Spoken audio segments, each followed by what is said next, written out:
Hello guys, আসসালামু আলাইকুম। আপনারা সবাই কেমন আছেন? আশা করি আলহামদুলিল্লাহ আল্লাহর রহমতে সবাই খুব ভালো আছেন। আলহামদুলিল্লাহ আমিও খুব ভালো আছি। তো দেখুন, আমি আজকে খুবই সিম্পলভাবে শেয়ার করছি একেবারে মিষ্টি দোকানের মতো মিষ্টি দইয়ের রেসিপি। তো দোকানে যে দইগুলো পাওয়া যায় সেম টু সেম সেভাবেই আমি বানিয়েছি। দেখুন, প্রথম থেকে লাস্ট পর্যন্ত পুরো রেসিপিটা দেখার অনুরোধ রইল। খুবই সহজভাবে শেয়ার করেছি, একবার দেখলেই বুঝতে পারবেন আর খুবই সহজে বানিয়ে ফেলতে পারবেন। তখন আর বারবার কিনে খাওয়ার প্রয়োজন নয়। তো দেখেই বুঝতে পারছেন একেবারে কেনার মতো লাগছে, আর খেতেও কিন্তু কেনার থেকেও বেশি স্বাদের হয়েছিল। কোনো রকম কেমিক্যাল ছাড়া বা কোনো রকম পাউডার ছাড়াই কিন্তু দারুণ হয়ে যাবে। তো দেখুন, সামান্য কিছু উপকরণ দিয়েই দারুণ স্বাদের মিষ্টি দইয়ের রেসিপি আমি শেয়ার করছি। খুবই সহজে ঘরে থাকা সামান্য কিছু উপকরণ দিয়ে আপনারা বানিয়ে ফেলতে পারবেন। তো দেখুন কতটা পারফেক্ট আর কতটা টাইটভাবে দইটা রেডি হয়ে গেছে, দেখেই বুঝতে পারছেন। তো আমি একটা প্লেটেও আপনাদের কাছে তুলে দেখাচ্ছি। দেখুন, ভেতর পর্যন্ত খুবই সুন্দরভাবে দইটা বসে গেছে।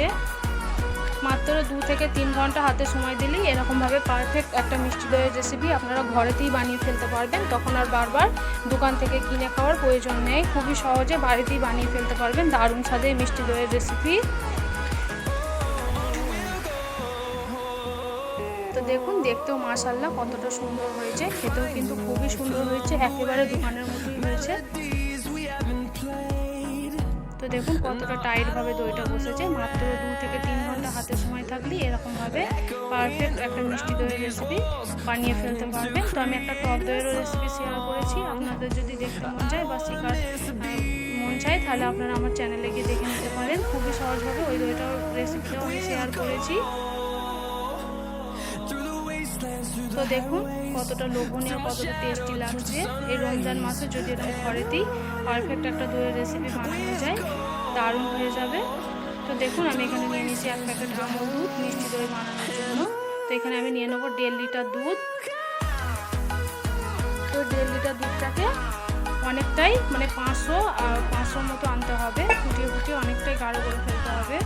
তো দেখুন, ফার্স্টে দিয়ে দিয়েছি 1 লিটার, তারপর আবার দিয়ে দিচ্ছি 500। 1.5 লিটার দুধ আমি ফুটের মধ্যে দিয়ে দিচ্ছি।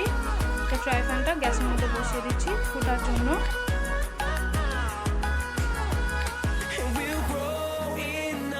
এর মধ্যে একটা কাঠের হাতা দিয়ে দিচ্ছি। অবশ্যই একটা হাতা বা একটা চামচ দেওয়ার চেষ্টা করবেন যাতে দুধটা না পড়ে যায়। এরকমভাবে একটা কাঠের হাতা দিলে দুধটা কিন্তু পড়বে না, ভালোভাবে কিন্তু ফুটবে। ভালোভাবে ফুটে নিয়েছি। তো দেখুন দুধটা অনেকটাই ফুটে কমে যাচ্ছে। তো এখন অনেকটাই আমি কমিয়ে নিতে হবে আমাকে। দুধটা যত গাঢ় হবে তত দইয়ের স্বাদটাও খুবই ভালো আসবে।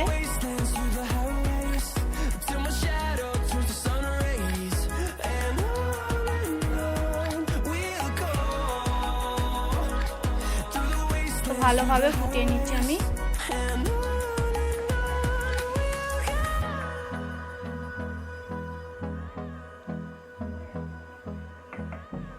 তো দুধটা দেখুন ভালোভাবে ফুটে গেছে। তো এখন আমাকে কিছুক্ষণ ফুটিয়ে নিতে হবে দুধটা।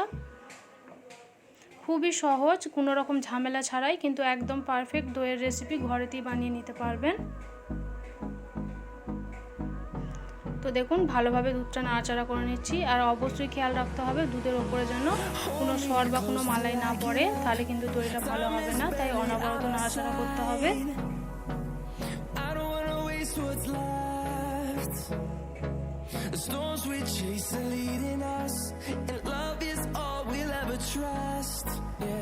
তো দেখুন আমি ভালোভাবে নাড়াচাড়া করে নিচ্ছি। আর সাইডটা দেখেই বুঝতে পারছেন সর পড়ে যাচ্ছে, তাই আমি বারবার নাড়াচাড়া করে নিচ্ছি।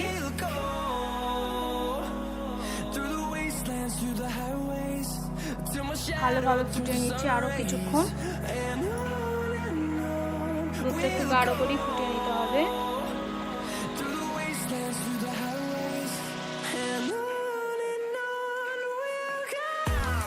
তো আরও কিছুক্ষণ আমি জাল করে নেবো দুধটা।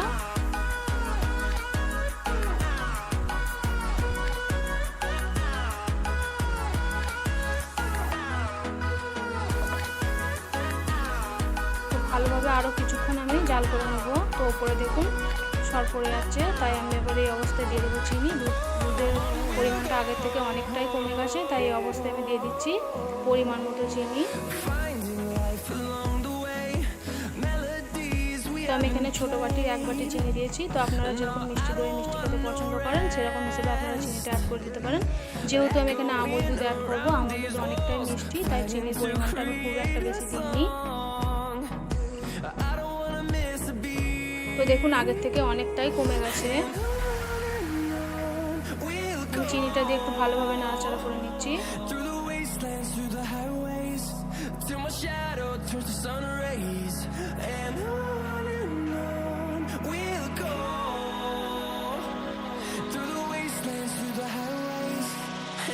ভালোভাবে আরেকটু আমি নাড়াচাড়া করে নিচ্ছি।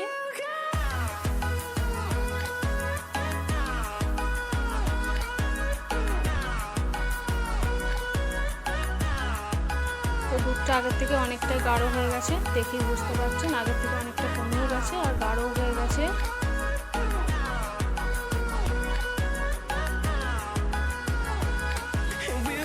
তুমি আরেকটু দুধটাকে কমিয়ে নেবো।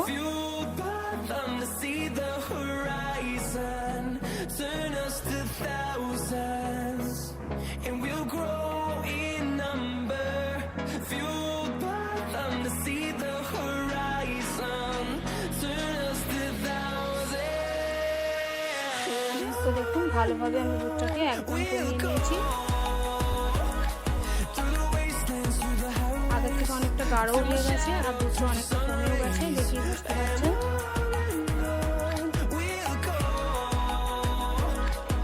হালকা একটু দুধটাকে ঠান্ডা করে নিতে হবে। গ্যাসের ফ্লেমটাকে বন্ধ করে দিয়েছি। তো হালকা একটু ঠান্ডা করে নিচ্ছি আমি দুধটাকে।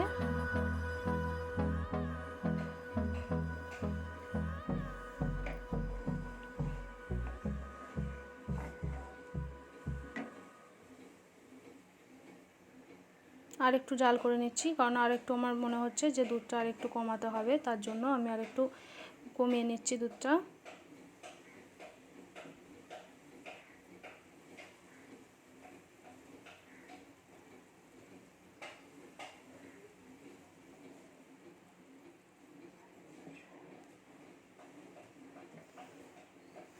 দইয়ের স্বাদটা বেশি হয় দুধটার কারণে, দুধটা যতটা মানে গাঢ় হবে দইটার টেস্টটাও ততটা ভালো আসবে।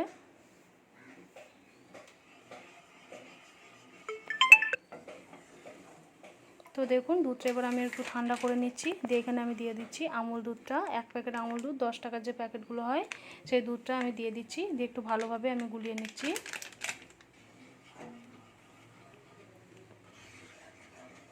একটু গরম অবস্থায় দেওয়ার চেষ্টা করবেন, ভালোভাবে দুধের সঙ্গে মিশে যাবে। আর একটু ঠান্ডা হয়ে গেলে ডালা ডালা হয়ে যেতে পারে। তো দেখুন আমি ভালোভাবে একদম দুধের সঙ্গে মিশিয়ে নিয়েছি। তো আমি এবার দেখুন এখানে দিয়ে দিচ্ছি কর্নফ্লাওয়ার। কর্নফ্লাওয়ার দিলে দইটা একদম টাইট হবে আর খেতেও কিন্তু খুবই সুন্দর হবে আর পারফেক্টভাবে দইটা কিন্তু বসে যাবে। একেবারে কিনা দইয়ের মতোই দেখতে লাগবে আর খেতেও কিন্তু তার থেকেও বেশি স্বাদের হবে। তো এখানে দেখুন আমি একটা নিয়ে নিয়েছি 10 টাকা বাটির টক দই। তো আমি এখানে 2 চামচ মতো দই আমি দুধের মধ্যে দিয়ে দেবো। দুধটা ভালোভাবে আমি মিশিয়ে নেবো। আর বাকি যে দইটা আছে 1 চামচের একটু বেশি নিয়ে আমি একটা ভাঁড়ের মধ্যে ভালোভাবে লাগিয়ে দেবো। তো দেখুন অর্ধেক মানে হাফ চামচের মতো আমি ভাঁড়টার মধ্যে 2 চামচ মতো দই দিয়ে ভালোভাবে আমি ওপর থেকে নিচে পর্যন্ত ভালোভাবে লাগিয়ে দিয়েছিলাম। তো দেখুন আমি একটা ভাঁড়ের মধ্যে দিয়েছি আর কিছুটা দুধ আমার বেশি হয়ে গেছিলো, সেটা আমি একটা স্টিলের বাটির মধ্যে দিয়ে দিচ্ছি। দিয়ে ভাঁড়ের মধ্যে আমি এরকম একটা পেপার দিয়ে ভালোভাবে গার্ডার দিয়ে রেখে দেবো একটা গরম জায়গায়। আর খেয়াল রাখতে হবে দইয়ের ভাঁড়টা যাতে বেশি না নড়াচড়া হয়, নড়াচড়া হলে কিন্তু দইটা ভালোভাবে বসবে না। তো এই অবস্থায় একবারে রেখে দিতে হবে, বারবার নাড়াচাড়া করা যাবে না। তো এটার মধ্যে আমি একটা স্টিলের প্লেট চাপা দিয়ে রেখে দিচ্ছি। আর এই দইয়ের ভাঁড়টাকে আমি দিয়ে দেবো একদম গরম জায়গায়, চালের ড্রামের মধ্যে আমি দিয়ে দিচ্ছি। 1 থেকে 1.5 ঘন্টার মধ্যে দইটা কিন্তু পারফেক্টভাবে বসে যাবে। যদি তাড়াতাড়ি দই বসাতে চান তাহলে এরকম চালের ডাব্বার মধ্যে আপনারা দিয়ে দিতে পারেন। তো দেখুন আমি 1 থেকে 1.5 ঘন্টার মধ্যে বার করে ফেলছি। তো বাটিটা দেখুন, দেখেই বুঝতে পারছেন একদম ভালোভাবে বসে গেছে। তো এই অবস্থায় 1 থেকে 1.5 ঘন্টার মধ্যে আমি আবার দিয়ে দিচ্ছি ফ্রিজে নর্মাল টেম্পারেচারে। তো দেখুন কত পারফেক্টভাবে দইটা বসে গেছে, দেখেই বুঝতে পারছেন। তো এটাও আমি বসিয়ে দিচ্ছি।